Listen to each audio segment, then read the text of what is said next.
All right, we're live. Good morning. Welcome to the Wise One channel. I am your host, Lady Caren. Today, it's Saturday. So, let's grab up this blanket that we're working on with what I think is acrylic. I'm not really sure if this is yeah, it's softer. I've started with acrylic fabric. I don't know what this is made of, but it's soft, like baby blanket soft. We're gonna breathe this morning. The lighting doesn't work for that, but it works for. Yeah, I mean, it's like you could see the light and it looks cool. All right, so I want to tell stories again. I miss being able to tell stories, and when I tried telling them out loud, it wasn't as smooth as when I created stories in my youth. So I haven't practiced. So I'm out of practice. And storytelling, stories, fantasy, things, realities, explaining, it's a part of the essence of who I am. I've experienced my life with hearing impairment, and the result of not being understood and not understanding others in my life has impacted me in so many aspects, with frustration and tears. And so building my storytelling seems like something I want to do, and not just my morning thoughts. So I don't know. I was thinking about trying something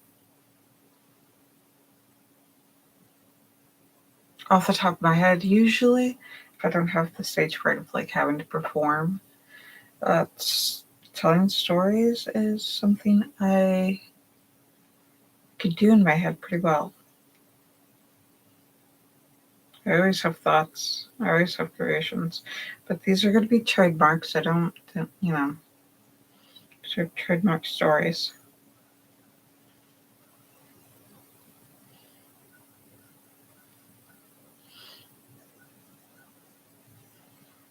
And trying to, because I have to perform, because I'm performing in front of somebody who may or may not. Maybe if I get in the sense that nobody is going to be watching this as usual, that I can, yeah. Oh, that is not appearing clear in the. It'll be fine.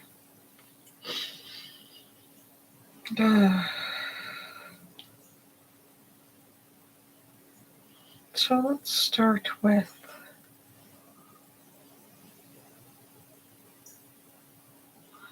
story. Usually needs a place, a person, characters.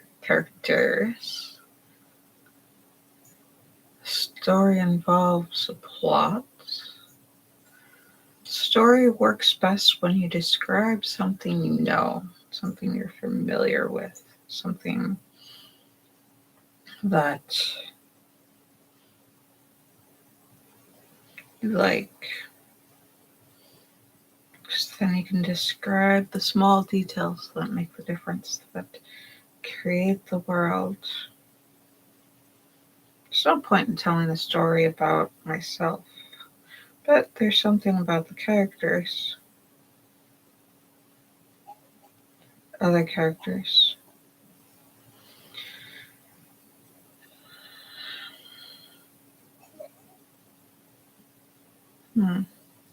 What can we tell?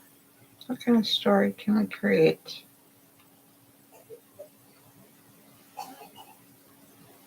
Because we read the stories that talk about spiritual stories that I had growing up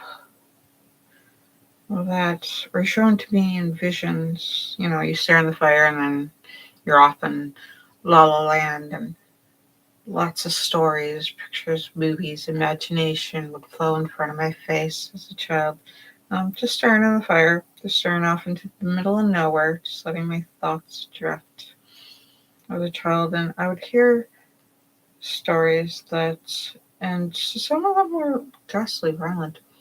Uh, and my favorites, not my all-time favorite, but one of my favorites, the ones that I enjoyed the most were the nomads. So the story would start, or the vision, or the fantasia, or the imagined vision, the daydream, start in this cute little town where it would be on a coast, sort of a Mediterranean type coast. There would be fishermen, and mostly they would have sheep and other types of grazing animals. And they did farming, which is strange because if you've ranched, not a lot of people farm. And then so each of these people, the kids didn't go to school, they went to the elders. The elders lived by themselves out in the middle of nowhere, up a mountain, um, and their seclusions where they can, go to each other, and responsibilities of the young children who could carry water. Once you get to the age of carrying water, you and can walk, and it's very young, very strange. This doesn't seem at all realistic in modern humans. But the requirements would be you would walk early in the morning before dawn. So the small child, and you would go up to where your grandparent lived, or your elder lived, elder of the household, and you would carry water and supplies and foods, and you'd start cooking. Real young, you'd start a fire, or they'd start a fire, and you'd get them up, and you'd get them going for the day. And they kind of babysat, and then they kind of gave you your lessons. They taught you, they talked to you, they showed you the stuff that they had known from years and years and years, and passing down, family knowledge, sacred knowledge, what you inherited. Um, and you would take care of them, and they would take care of you, small children. And you'd get everything going, and they'd do things like rub their feet and help them get going, and they would care for them. And of course, I'm sure there was a gap where maybe a mom or a family member or a teenager or somebody would come help with the wee little ones. The gap. And the royals would help, with the elders. Because the royals didn't really have much of a job to do, which sounds strange. The royal family pretty much served the elders in the morning, and helping small children. So, which sounds strange. They had important meetings to do, but one of the important meetings they did was make sure that the elders and the children were taken care of. And it was the most important thing for them to do was to learn. The elders learned from small children that kept them feeling young and cared for, and the children learned great stories from the elders, and learned great lessons, and learned how to do things.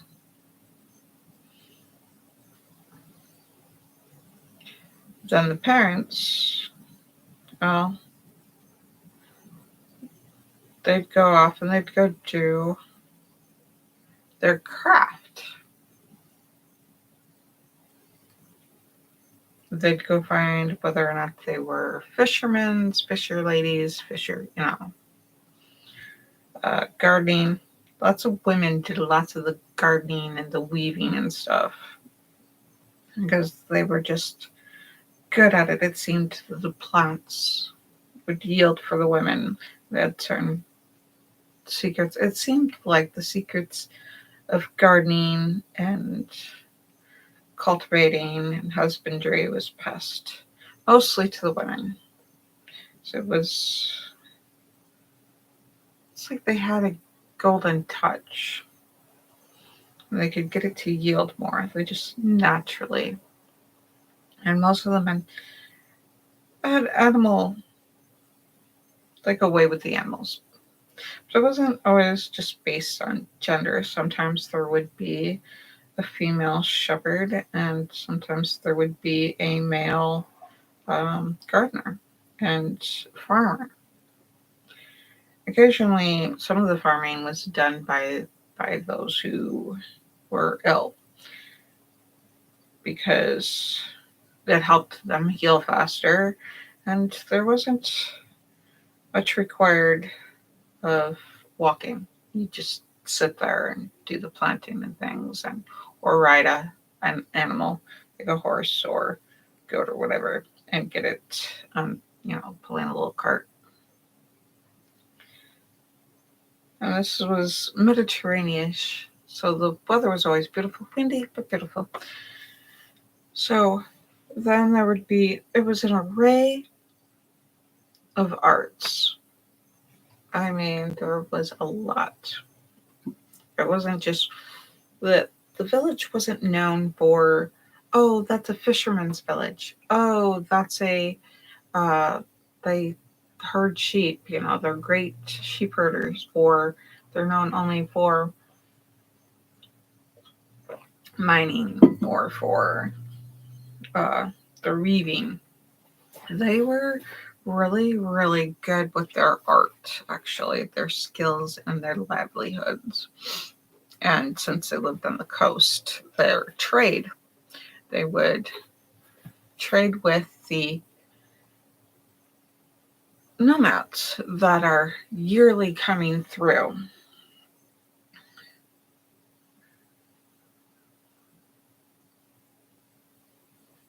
So part of the working with the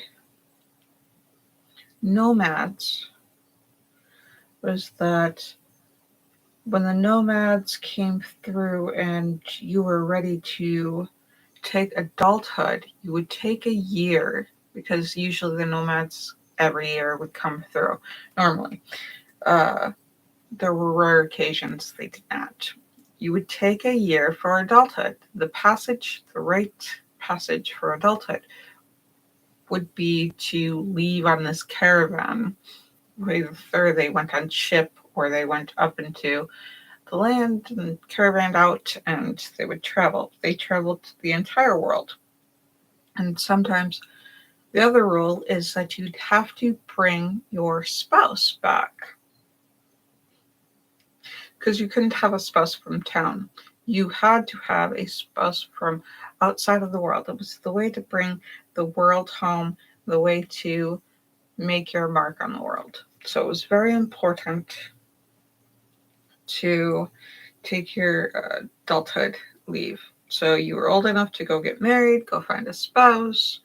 Um, Usually, it was celebrated and most valued if you went the furthest distance for your spouse. That was the highest valued spouse to bring home, and never is the furthest away from home to where most different or exotic kind of individual um, that you brought home was the most valued, most popular couple on the whole island. Bring away home to their simple way of life, and so this kept them cultivated, where they would bring wide range, kept them from getting their culture stale.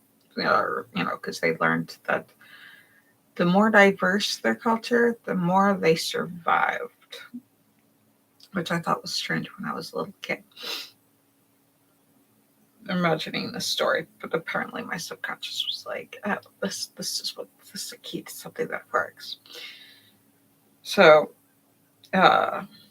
yeah.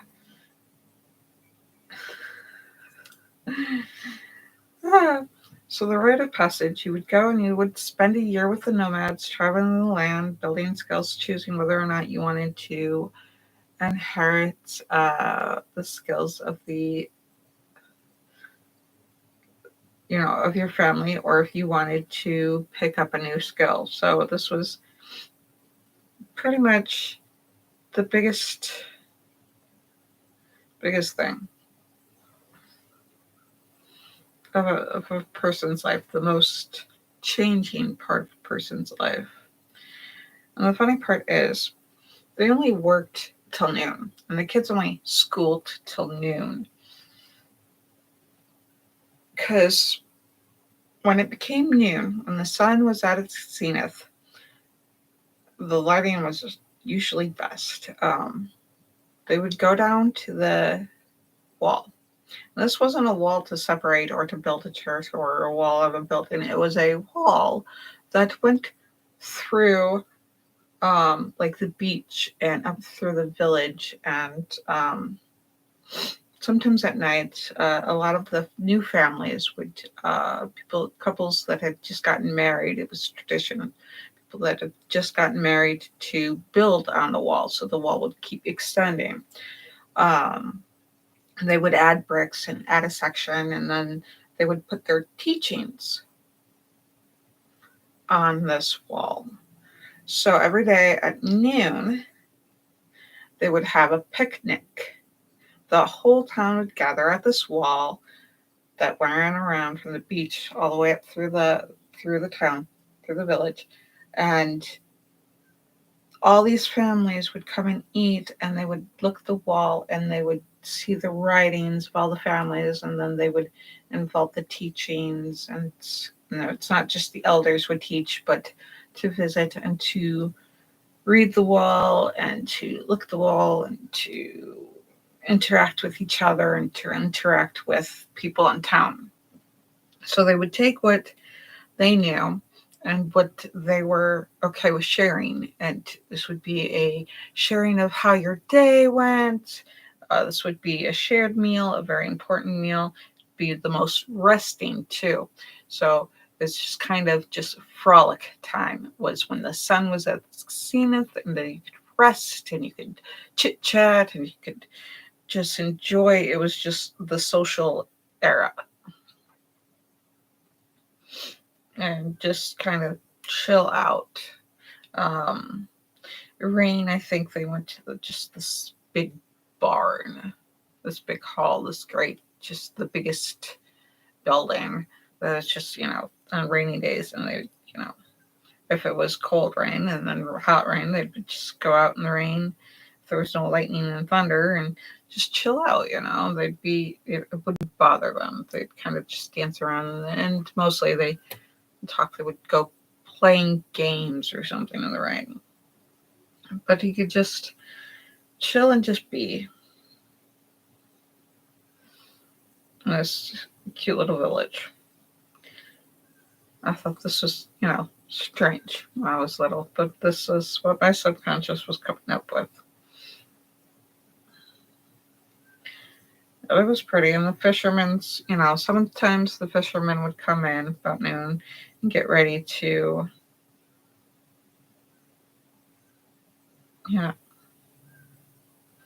do their thing, at noon. So a lot of mornings, the fishermen would bring in their load in the mornings if they came in. But a lot of times the fishermen would come in and during noon and be doing repairs on their boats and that kind of thing, just chilling, relaxing, drinking, go down and trading. So a lot of trading too. So they enjoyed, because of the nomads, they enjoyed riches from all over the world, anywhere from silk and inventions, and there was just extraordinary. But the funny part is, hardly anybody that visited knew they had royals. I mean, any outsider that came in was shocked that they had a ruler ruling, their country, because they were mostly self-governed. The royals were basically there to maintain self-government, which was odd. So it was, how do you want me to help you? It was their requirement as royals. It was really odd.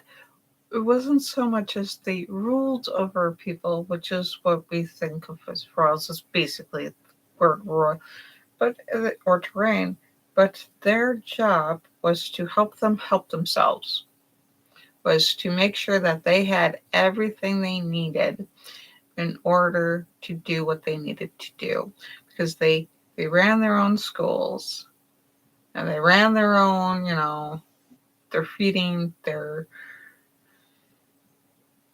because like I said, most of the moms and some of the wives and all that stuff, they would have the magic touch, and they would be passed down learning how to do the planting and the gardening. So there was always gardening. But yeah, so evening came, they would mostly just hang out together, and sometimes they would go and socialize.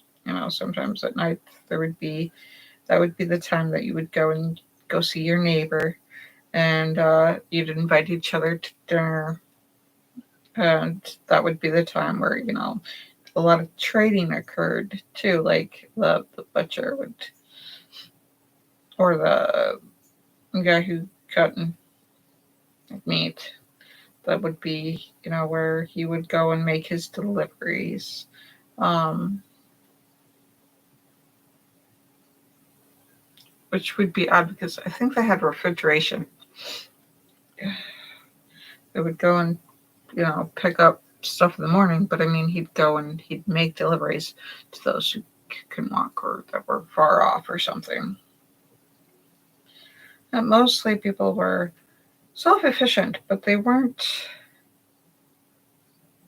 It was mostly socializing in the evening and partying and dinner gathering, things like that. And then, if you had a trade or company, you'd mostly make the deliveries at night sometime afternoon. You'd come home and you'd have dinner. But mostly people did their own thing, and then they would travel after lunch and get out of the house. I thought that was it looked like a utopia. As I, imagined this cute little town, it was a beautiful utopia. And I'm like, in my imaginings, in this story, followed a young boy as he went on his voyage for manhood.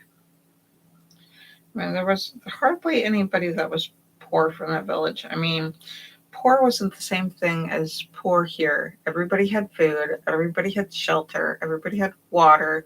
Poor just meant you just didn't have a certain skill. And the orphans were taken in by another elder, or, to really just, they picked up the slack community wise. So people really didn't have social suffering. I mean, if they had personal suffering from a loss of a loved one or something, that was different. There was always somebody in the village to pitch in and take care of each other. It was a lot of community. So go in, and so in this one, the nomads took to the ships. They took to the sea to start their trade, and they would travel around the sea. And he learned how to boat, and he learned how to trade, and he learned how to do what needed, what they did. He started learning another language, even though because they would have people from other parts of the world that would marry into, they had them sort of a requirement that they bring their language. So they would integrate other people's languages and foods and cultures and clothing. Um, it seems like a big responsibility for a single new bride or new groom, young, to bring to the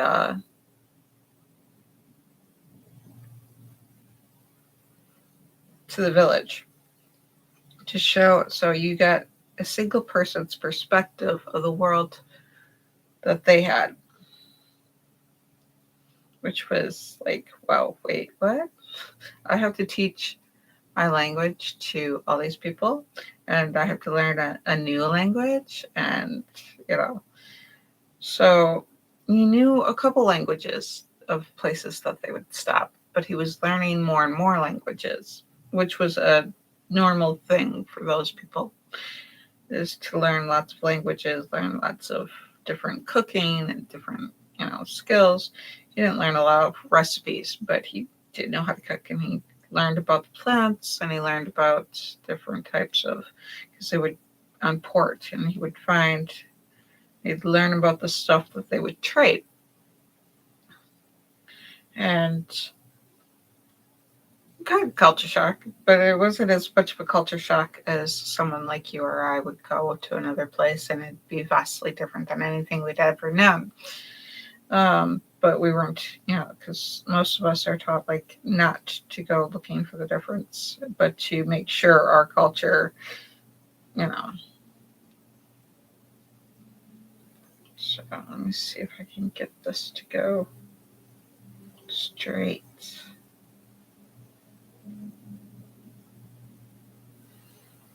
And he went and he met, this beautiful girl, and he decided, that was his thing. He liked girls. And he found her enthralling and beautiful and sweet and funny. And she was a dancer. She wore beautiful costumes for dancing, and she was one of the best dancers in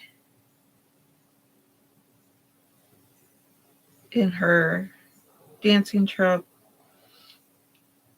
And she had, rich culture. She was beautiful in the way that she spoke and the way that she danced. And she was very shy and she was very quiet. So he only had so many days to convince her to embark on the rest of his coming of age journey and to come home and stay and marry him. So it's his, from where he's from, a marriage proposal. The stories that go around of how a lot of people were won is that you find out their favorite meal or drink and present the food or drink to them with a marriage proposal, with sort of like, look at what I can do. I can make sure that you have, that you will never go hungry or that you will never thirst for your favorite dish, because the way to, a man's heart is through his stomach, and sometimes for women too, I swear. So this is their culture to put a marriage proposal through their meal, their favorite meal. And he offered this, that they don't marry until he's home, till his home, so she can decide whether or not she would like to get married. Otherwise, he would pay for the voyage. He would find that he would grabbed the trade. He's, his family had enough to trade with for her to take the voyage home. So that was a lot of risk. Like, I don't see the money. Do you really have a family that has the money to make sure I go home in case this is sort of some kind of crept up thing? She wasn't she wasn't young and naive, but she was beautiful and she was quiet and she was very quiet. She had very well thought type introvert, which is very interesting because she wasn't as forthcoming with her knowledge. She got home as everybody was like, welcome in and come here and create this. Wow, a beautiful one.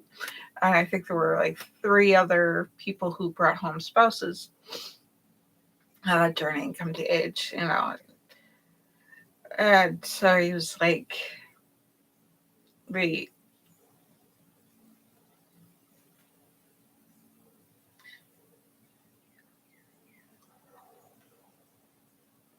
So it was pretty interesting. I'm wondering, am I getting ahead here with my story? So none of my stories are having names here. It's just random people. So you're not getting to know and to feel for the characters as much as in my imagination, the colors, the smells, the whole essence. So we get back on. He somehow convinces her, and he had to learn how to make some curry, a curry dish, and it had to be the spiciest curry dish that anybody could ever eat, which is interesting for her quiet, introverted, like, manners. She absolutely loved spicy, hot and spicy. So he happens upon somebody who had ghost pepper, one of the nomads in their trade. They don't all, as a whole caravan, always. They have a bulk of what they trade. They go and they pick up these and they trade, but the individuals will sometimes go off and find certain treasures that they'll keep for themselves or that they'll trade with certain customers as they walk off.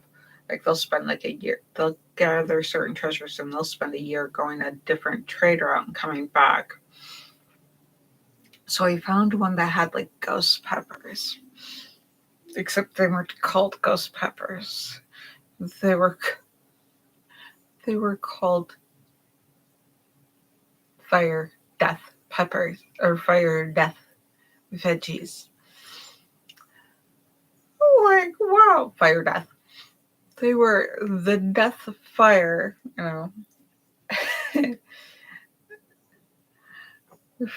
So he burns his hands making this because he almost touches his eye, but he's warned, don't touch anything because the oils, they transfers, put this in last, you don't have to worry about it permeating and cooking into. It's just the soul, but it's better to cook it from the beginning. And so he cooks her a dish, and he serves it, and he puts his hands like this because he can't touch anything because it still comes cooked with it. And he's told not to touch anything until they can get the special soap to wash his hands because they had just run out of the soap. He's like, oh yeah, I forgot to tell you the soap. Let me find, but I don't have the soap on me because that's not why I had put away my little ghost pepper, because I didn't have the soap, and so I wasn't going to. But I do have it as special, da da da da. And so he's trying to row her, and he has his hands behind his back, and he's, so she's suspicious. She's like, what are you up to? So she's like, you want this, you have to prove that your family has wealth and money, but they spend money differently out and about. they acquire, money and they stashed it away at home, but he was trying to um, find money on the way home to bring home to add to the family vault. And even though the family vault was quite quite full, quite richly endowed, a lot of family vaults were. The royals were even more. I mean, this island had riches beyond riches. They could have ruled the world. They could have bought the world, and um, they wanted for nothing. I mean, they didn't really have poor people because the poor people never did without. I mean, what was the point to go get riches if your food and your clean water and your care and you're going to go see people? I mean, they were very very liberal with and generous with sharing all their wealth with their neighbors and each other, and they weren't stingy. But so he was learning to make his own wealth and to bring it home. And he was a miner uh, from a family of miners. So he's most of his days were after he got home were resting and relaxing. He was going to learn he how to he was going to start teaching and learning and doing, mostly just doing.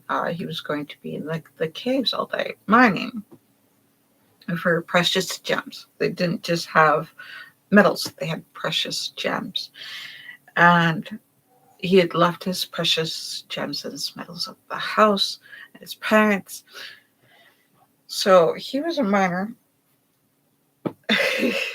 And they had some ones that are as pretty as you would think Mithril is in Lord of the Rings and The Hobbit.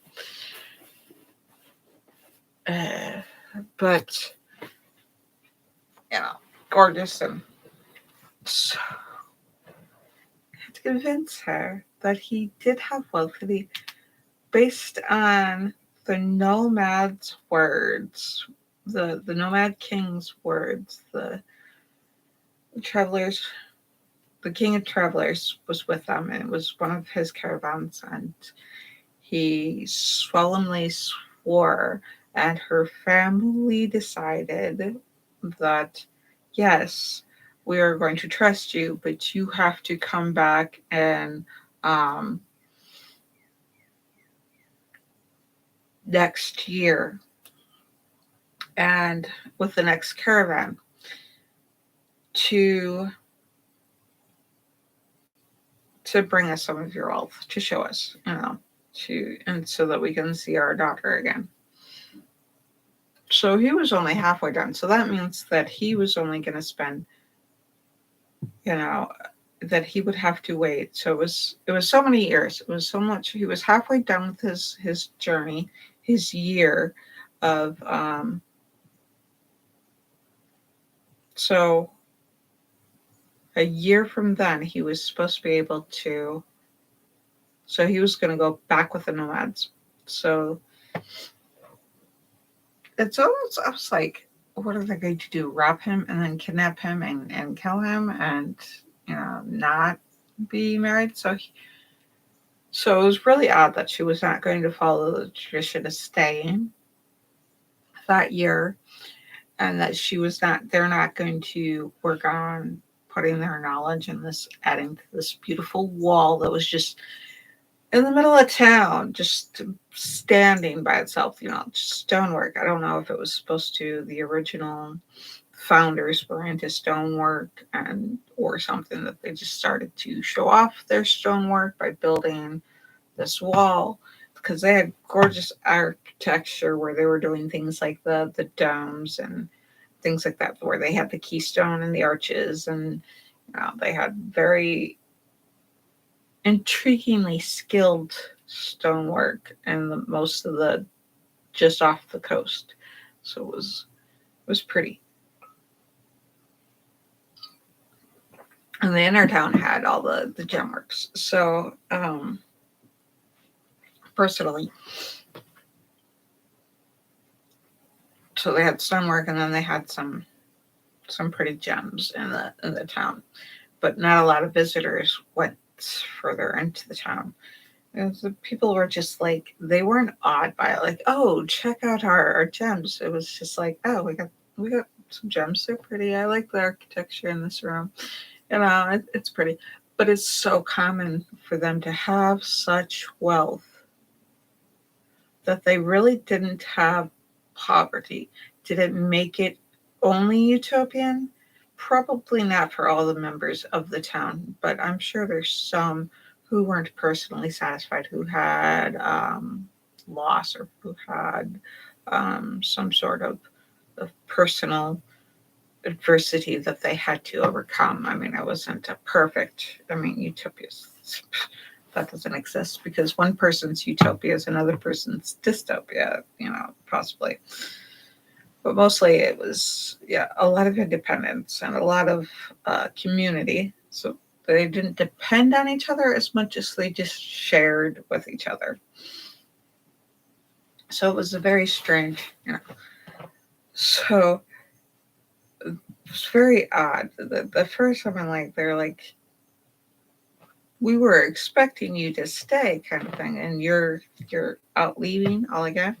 So the journey with her sort of gave me this feeling like she was afraid she was being held captive, and she didn't trust him as much. So she was very quiet, and he just simply showered her with love and affection and gifts, and he would keep bringing little, look what I found. Look at this. Look at this great stone. Look at this stone is called a da da da da da, and it's only in this place. And check out this volcanic rock. I would love to see how the volcanoes are made. I mean, like, the way he valued knowledge, and she's just like, and he shared his knowledge with her, like, hey, do you want to learn about this? And she found that a bit shocking, is that I don't think girls were supposed to, from where she came from, know about stuff, um, other than cooking. So he's like, I'm gonna get you like the best plants to grow if you want to grow plants. Um, she's like, I don't know anything about gardening. I don't. Why would you assume that I want some stupid plant? She had a bit of a mean streak here and there, and he just kind of looked at her, and he's like, in a way that he was just calm with her. And he would tell her that she was, I understand. You're in a new place. Oh, this is a risk. You did agree to come with me. But what have I shown you, but he would show her the stars at night, and how to navigate by the stars, and the mathematical trajectories, and he just kept sharing this knowledge, and she was quiet, but she kind of like picked up on all the stuff, like he kind of scholared her, and he showed her how to do things like swords work, because they, in the mining, they knew the smelter and the blacksmith. They got to know the blacksmith and the royal blacksmith, even, because some of their jewels went to the royal family, who would trade with other countries to make sure that, should, like, they have a bad famine, that they would trade with far off countries to make sure that their people were fed. It was kind of just their way of they kept the money in the vaults wasn't really used by the royals as much as it was, hey, let's go make sure our people have books. Let's go make sure our people have, because they valued knowledge, and they valued being able to feed each other. That food was, like a strange obsession. So they had all these skills, and they had these beautiful plates, these beautiful stonewares, beautiful, gorgeous stuff. But their true passion, it feels like, was food. Like, they made a lot of work on those noon picnics, lavishly done for food. I mean, they grew certain plants, exotic plants, simple plants and all sorts of gorgeous vegetables and fruits, and the fish were, it seemed like the fish were always plentiful. And so, I mean, it seemed like their art went towards their food. I was like, oh, it's exotic. Like their dishes, they're like everything went. It felt like everything went towards their food. So the fact that she's like, boy, do she was expecting that she was going to cook all the food because that's what she was taught when she was little, was to cook food and to dance. She would run off from cooking to dance. She didn't like cooking as much, but she was expecting like, oh, he's going to want me to cook on the ship and make sure his food is right. Um, she had considered poisoning him if he was one step out of line. She really didn't trust him because I guess she had only known poverty, and her wish had been to dance. And he's like, so she had taught him, and most of the nights they would spend on the ship, they would he he would ask if she would dance, and because she loved dancing so much, she would usually comply most nights, if not every night. It seemed to like that she would enjoy dancing, and then everybody on the ship would watch her dance, and then they'd start dancing. The nomads enjoyed the dancing, and the ship crew enjoyed the dancing, and the nomads would show some exact dances that they knew from several different places, and so they showed different cultures. And he was shocked by ones that were where the women's had no rights and had they were different. He's like, but we're all equal, we're all humans, and which was very different, culturally shocking. And so he had to learn how to be quiet and listen and watch. But for him was different because if mining, I mean, they didn't talk much, but if he talked, I mean, nobody was going to shush him. I mean, he would talk to the rocks, he would talk to things, and he would learn.